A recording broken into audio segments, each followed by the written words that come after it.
कभी आपने सोचा है कि कुछ लोग साधारण कमाई के बावजूद अमीर क्यों बन जाते हैं, जबकि कई लोग लाखों कमाकर भी आर्थिक रूप से परेशान रहते हैं? इसका जवाब है पैसे की मनोविज्ञान। द साइकोलॉजी ऑफ मनी सिर्फ एक किताब नहीं है। ये पैसे को लेकर हमारी सोच, आदतों और व्यवहार को समझने की एक खिड़की है।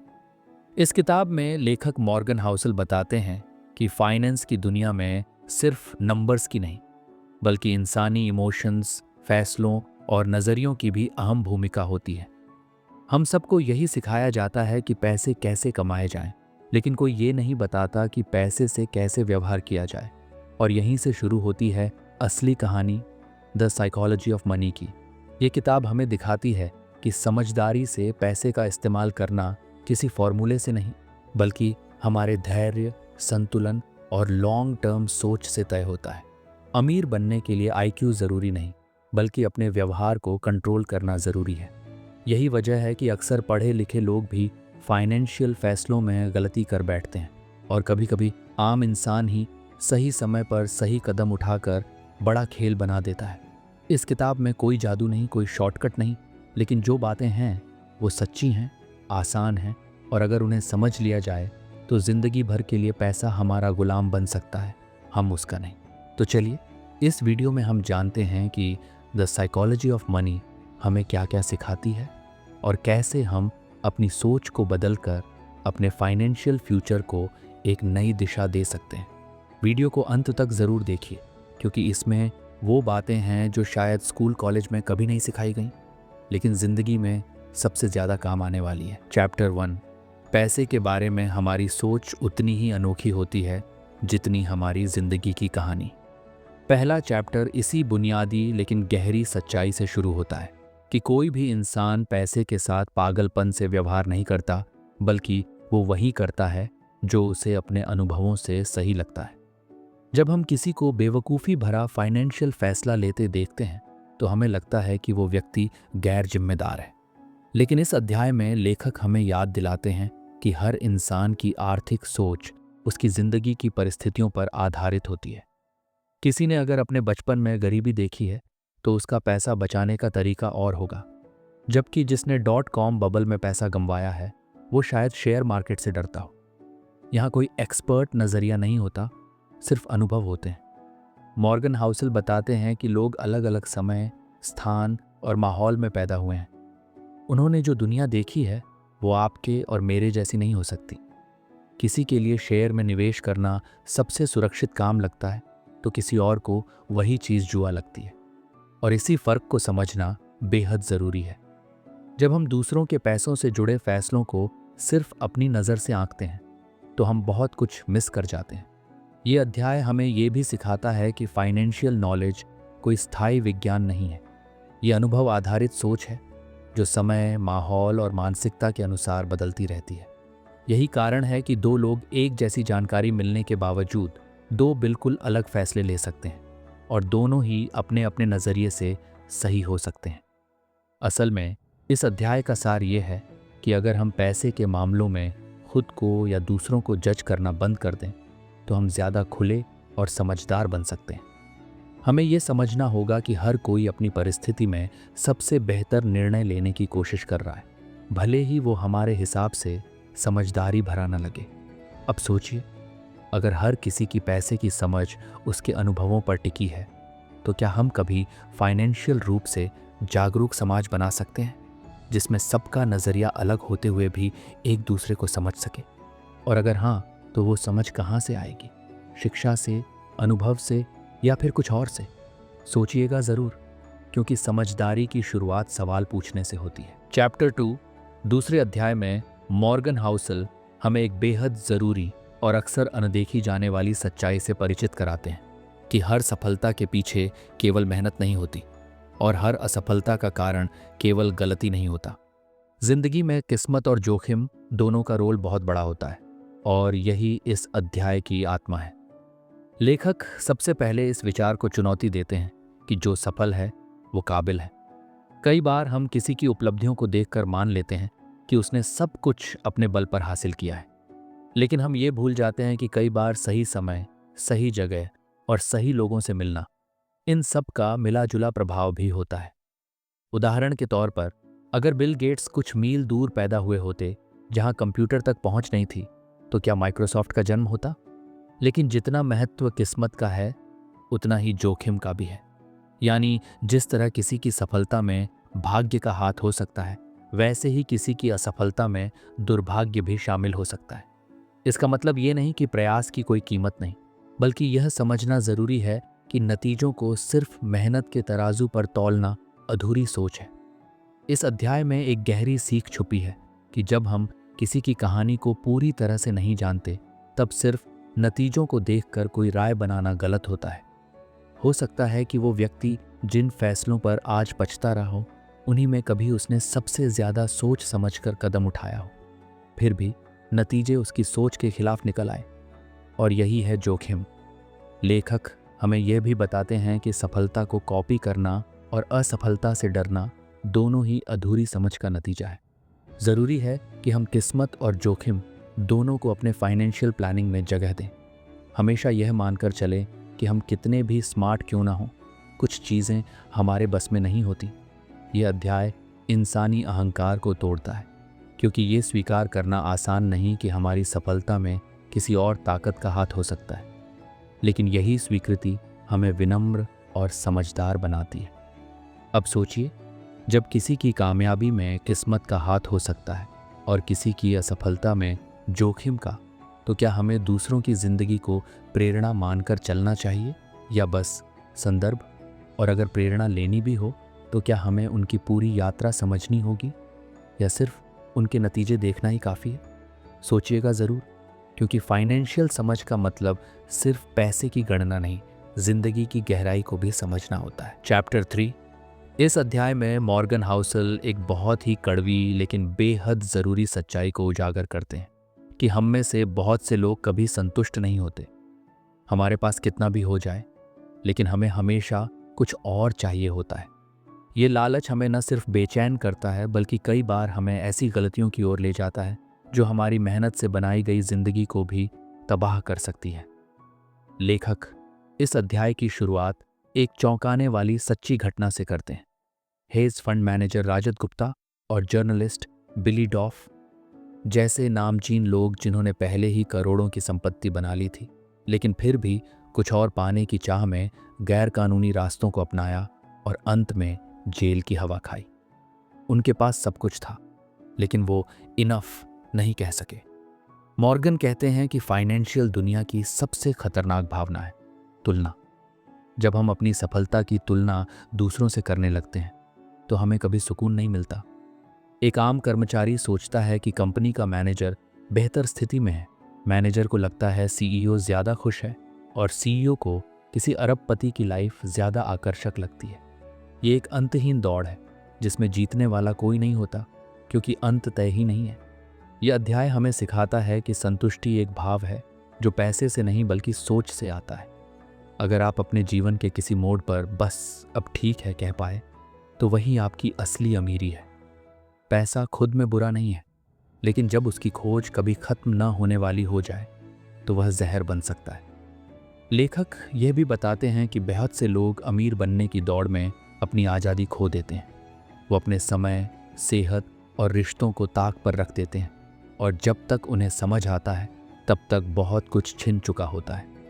जो इंसान कभी इनफ नहीं कह सकता, वो चाहे जितना कमा ले, असल में वह सबसे गरीब होता है। इस अध्याय की सीख यही है कि हमें अपने लिए एक सीमा तय करनी होगी कि हमें कितना चाहिए और क्यों चाहिए। ये जानना समझदारी की सबसे पहली सीढ़ी है। अब सोचिए, अगर बस अब काफ़ी है कहना ही असली अमीरी है, तो क्या हमने कभी खुद से ये सवाल किया है कि हमें सच में कितना चाहिए? और अगर नहीं किया, तो क्या हम दौड़ तो रहे हैं लेकिन बिना मंजिल जाने? सोचिएगा ज़रूर, क्योंकि शायद यही सवाल आपको उस शांति तक पहुंचा दे जिसे आप अब तक पैसे में ढूंढ रहे थे। चैप्टर 4 चौथे अध्याय में मॉर्गन हाउसल हमें एक ऐसे जादुई सिद्धांत से रूबरू कराते हैं जिसे हम स्कूल में पढ़ते ज़रूर हैं, लेकिन उसकी असली ताकत को कभी समझ नहीं पाते। कंपाउंडिंग। आमतौर पर जब हम अमीरी या सफलता की कहानियां सुनते हैं, तो हम सिर्फ अंतिम नतीजों पर ध्यान देते हैं। हम सोचते हैं कि किसी ने कौन सी बड़ी चाल चली, कौन सा स्मार्ट निवेश किया या फिर किस सीक्रेट स्ट्रैटेजी का इस्तेमाल किया। लेकिन हम ये नहीं देखते कि इन कहानियों के पीछे कितने वर्षों की धैर्यपूर्ण यात्रा छुपी होती है। लेखक इस अध्याय में वॉरेन बफे का उदाहरण देते हैं, एक ऐसे निवेशक जिनकी संपत्ति अरबों डॉलर में है। लोग उन्हें एक बेहतरीन निवेशक मानते हैं, जो वो हैं भी, लेकिन असल बात यह है कि उन्होंने बहुत लंबा समय निवेश में बिताया। उन्होंने 10 साल की उम्र से निवेश करना शुरू किया और 90 के पार होने तक उसे जारी रखा। अगर उन्होंने 60 की उम्र में निवेश शुरू किया होता तो शायद वो इतने अमीर कभी नहीं बन पाते। यानी बफे की सबसे बड़ी ताकत उनका कंपाउंडिंग से जुड़ा समय था, न कि सिर्फ उनकी रणनीति। कंपाउंडिंग का जादू ये है कि शुरुआत में यह बेहद धीमी लगती है, लेकिन जैसे जैसे समय बीतता है ये ताकत एक्सपोनेंशियल हो जाती है। ये ऐसे है जैसे कोई बीज बहुत वक्त तक मिट्टी में पड़ा रहता है और एक दिन अचानक पेड़ बन जाता है। लेकिन चूंकि हम अक्सर तात्कालिक नतीजे देखना चाहते हैं, इसलिए हम कंपाउंडिंग के असली प्रभाव तक पहुंच ही नहीं पाते। ये अध्याय हमें यह भी सिखाता है कि कंपाउंडिंग सिर्फ पैसों तक सीमित नहीं है। ये आदतों, रिश्तों, ज्ञान और सेहत तक में काम करती है। छोटे छोटे सकारात्मक कदम अगर लगातार उठाए जाए तो वे लंबे समय में बड़ी बड़ी उपलब्धियों में बदल सकते हैं। लेखक यह भी चेतावनी देते हैं कि कंपाउंडिंग की असली ताकत को महसूस करने के लिए ज़रूरी है कि आप उसे रोकें नहीं। घबराकर या तात्कालिक फ़ायदे के लिए बीच में निवेश तोड़ना या रणनीति बदल देना कंपाउंडिंग के असर को कमज़ोर कर देता है। इसलिए ज़रूरी है कि आप धैर्य रखें और समय को अपना काम करने दें। इस अध्याय की सबसे बड़ी सीख यही है, असली ताकत तेज़ भागने में नहीं बल्कि लगातार चलते रहने में है। दुनिया की सबसे बड़ी सफलताएं छोटे लेकिन लगातार प्रयासों का नतीजा होती है, जो समय के साथ चमत्कारिक रूप ले लेती हैं। अब सोचिए, अगर कंपाउंडिंग की असली ताकत वक्त और धैर्य में है, तो क्या हमारी आदतें, निवेश और सोच आज उस दिशा में बढ़ रही हैं जो भविष्य में चमत्कार कर सके, या फिर हम अभी भी उस तुरंत फायदा वाली सोच में फंसे हुए हैं जो लंबे सफर की रफ्तार को ही तोड़ देती है? सोचिएगा ज़रूर, क्योंकि हो सकता है आप आज जो छोटा कदम उठाए वही आने वाले कल में आपकी सबसे बड़ी ताकत बन जाए। चैप्टर 5। इस अध्याय में मॉर्गन हाउसल एक बेहद गहरी लेकिन कम समझी गई सच्चाई सामने रखते हैं। अमीर बनना एक बात है और अमीर बने रहना बिल्कुल अलग। बहुत से लोग धन तो बना लेते हैं लेकिन उसे बचा नहीं पाते, और इसका कारण है कि अमीर बनने के लिए हिम्मत, जोश और जोखिम उठाने की ज़रूरत होती है, जबकि अमीर बने रहने के लिए विनम्रता, डर और निरंतर सावधानी चाहिए। लेखक बताते हैं कि अगर अमीर बनने के लिए आपको मौके पहचानने, बड़ा सोचने और दूसरों से अलग चलने की ज़रूरत होती है, तो उस पैसे को बनाए रखने के लिए आपको खुद को सीमाओं में रखना होता है। यही वजह है कि कई लोग जो शेयर मार्केट, बिजनेस या किसी स्कीम से रातों रात पैसा कमा लेते हैं, वही लोग कुछ ही समय में सब कुछ खो भी बैठते हैं, क्योंकि उन्होंने दौड़ जीत ली लेकिन उसके बाद की जिम्मेदारी को समझा नहीं। मॉर्गन बताते हैं कि अमीर बने रहने की असली कुंजी है सर्वाइवल माइंडसेट, यानी टिके रहने की सोच। ये सोच इंसान को जोखिम को पहचानना सिखाती है, खर्चों को सीमित रखने में मदद करती है और सबसे अहम, ये सिखाती है कि सब कुछ दोबारा शुरू करने की ज़रूरत न पड़े। इस अध्याय में यह भी बताया गया है कि दुनिया के सबसे सफल निवेशक कभी भी 100% मुनाफे की तलाश नहीं करते। वे अपनी पूंजी को बचाने के लिए रणनीति बनाते हैं, रिस्क को सीमित रखते हैं और लॉन्ग टर्म खेलने की सोच रखते हैं, क्योंकि जब आप लंबे समय तक गेम में टिके रह सकते हैं, तभी कंपाउंडिंग का जादू असली रंग दिखा पाता है। यह अध्याय एक चेतावनी की तरह भी है कि पैसा कमाना सिर्फ कुछ कदमों का खेल है, लेकिन उसे बचाए रखना एक मानसिकता है जो अनुशासन, धैर्य और थोड़े डर के साथ ही बनती है। और ये डर नकारात्मक नहीं है, बल्कि वह चेतावनी है जो हमें सतर्क बनाकर स्थायित्व देती है। अंततः यह अध्याय हमें सिखाता है कि फाइनेंशियल सफ़र में सबसे महत्वपूर्ण गुण है इनफ, कहने की क्षमता और गिरने से पहले संभलने की समझ। अब सोचिए, क्या हम सिर्फ अमीर बनने की सोच में इतने व्यस्त हैं कि अमीर बने रहने की तैयारी ही नहीं कर रहे? और अगर सब कुछ मिल भी जाए लेकिन टिके न रह पाए, तो क्या वो सफ़र वाकई जीत कहलाएगा? सोचिएगा ज़रूर। क्योंकि स्थायित्व के बिना सफलता रेत पर बनाए महल जैसी होती है, दिखती तो है पर टिकती नहीं। चैप्टर 6। इस आखिरी अध्याय में मॉर्गन हाउसल एक ऐसा दृष्टिकोण पेश करते हैं जो हमारी सोच को पूरी तरह बदल सकता है। हम अक्सर सफल लोगों को देखकर यह मान बैठते हैं कि उन्होंने हर बार सही फैसले लिए होंगे, लेकिन सच्चाई ये है कि महानता और असाधारण सफलता अक्सर बहुत सारे औसत या गलत फैसलों के बीच एक दो बड़े हिट्स की देन होती है। यानी जिंदगी में सब कुछ सही होना जरूरी नहीं, बस कुछ टेल इवेंट्स यानी बड़े, असामान्य लेकिन असरदार मौके सही होने चाहिए। लेखक इस विचार को समझाते हुए कहते हैं कि वॉरेन बफे के निवेशों में भी 90% से अधिक कमाई सिर्फ कुछ गिने चुने स्टॉक्स से हुई है। बाकी निवेश या तो औसत थे या नाकाम, लेकिन उन कुछ टेल इवेंट्स ने इतना बड़ा फर्क डाला कि उनका कुल पोर्टफोलियो लाजवाब बन गया। यही नियम हर क्षेत्र में लागू होता है, चाहे वह बिजनेस हो, करियर हो या निजी जीवन। मॉर्गन हमें सिखाते हैं कि जीतने के लिए हर बार जीतना जरूरी नहीं होता। असली बात यह है कि आप कितनी देर तक टिके रहते हैं और क्या आप उस एक बड़े मौके का इंतजार और फायदा उठा सकते हैं। इसी को वो टेल्स यू विन कहते हैं, यानी जिंदगी के बहुत से साधारण दिनों के बीच एक असाधारण मौका आपकी पूरी दिशा बदल सकता है। यह अध्याय हमें यह भी सिखाता है कि अपने फैसलों की विफलता से निराश न हो।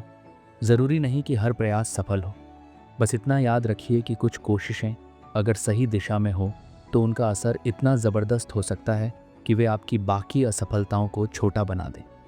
लेखक का यह नज़रिया हमें धैर्य रखने, प्रयोग करने और मौके की पहचान करने की सलाह देता है।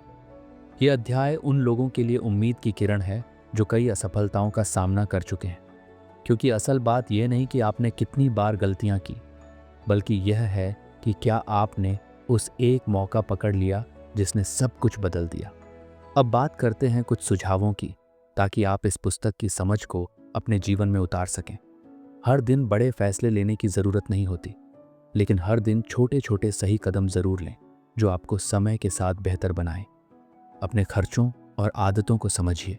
निवेश को एक खेल नहीं बल्कि एक लंबी यात्रा मानिए। कभी कभी ठहरना, हारना और सीखना ही आगे बढ़ने का रास्ता बनाता है।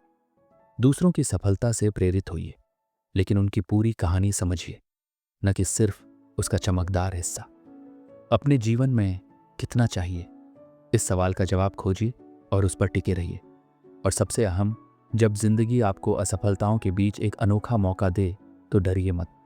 उसे पहचानिए, पकड़िए और उस पर भरोसा रखिए, क्योंकि हो सकता है वही टेल हो जो आपकी पूरी कहानी को बदल दे। इस किताब का सार यही है, पैसा एक मनोवैज्ञानिक खेल है और जीतने के लिए समझदारी से खेलना जरूरी है, लगातार, संयम के साथ और अपने अनुभवों से सीखते हुए। अब फैसला आपका है, आप इस ज्ञान को बस सुनकर भूल जाना चाहेंगे या इसे अपने जीवन की दिशा बदलने वाले सिद्धांत में बदलना चाहेंगे। सोचिए, क्योंकि समझ और बदलाव वहीं से शुरू होते हैं जहां आप